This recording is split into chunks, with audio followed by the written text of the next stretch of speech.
শুভ দুপুর।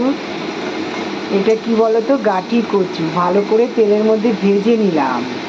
তার আগে দেখো মাছটা ভেজে নিয়েছি সুন্দর করে। সেই মাছ ভাজা তেলের মধ্যেই এই গাটিগুলো দিয়ে দিয়েছি। আর এর মধ্যে কি বলতো, জিরে ফোড়ন দিয়েছি, এই জন্য তেলটা একটু কালচে কালচে। এখন দেখো এর মধ্যে কাঁচকলা দিয়ে দিলাম। এবার মশলা দেবো, দেখেছো কী কী দিচ্ছি। আদাটা গ্রেট করেছি, আর এদিকে হলুদ, লবণ, জিরের গুঁড়ো আর কাশ্মীরি লঙ্কা। আজকে টমেটো নেই, আজকে টমেটো ছাড়া রান্না করছি তো, ওই জন্য একটু কাশ্মীরি লঙ্কার গুঁড়োটা দিলাম, নইলে আমি দিই না সহজে। ভালো করে কষানো হয়ে গেছে, দেখো তেলটা তো বেরিয়ে এসছে। এখন মশলা ধোয়া জলটা দিয়ে দেব।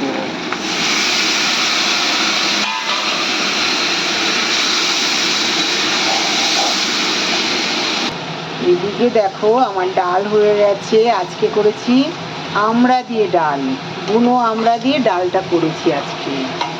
আর করেছি দেখো পটল ভাজা, উচ্ছে ভাজা, আর এটা সকালের ভেন্ডি ভাজা। আজকে সকালের ছবিটা তোমাদেরকে দেখাইনি, তাই।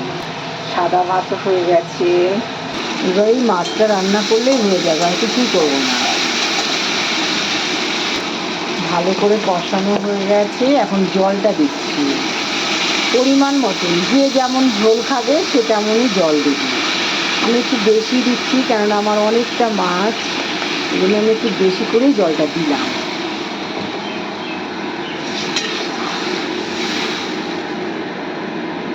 দেখো আমার অনেকটা মাছ,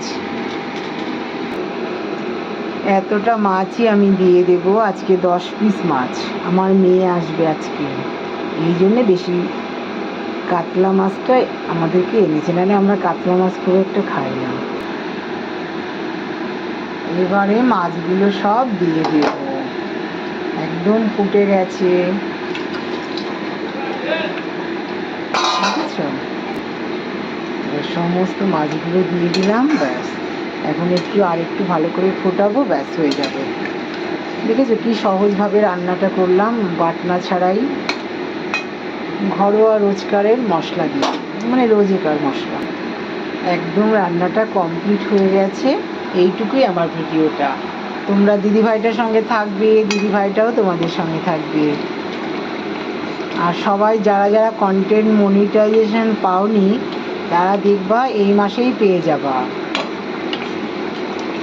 31শে অগস্টেই পেয়ে যাবা, কোনো চিন্তা নেই। আমিও পেয়ে গেছি। এইটুকুই আমার ভিডিওটা। ধৈর্য ধরো, ধৈর্য ধরলে সফলতা পাবে। আমিও অনেক ধৈর্য ধরেছি, তারপরে কিন্তু আমি পেয়েছি, তোমরাও পাবে।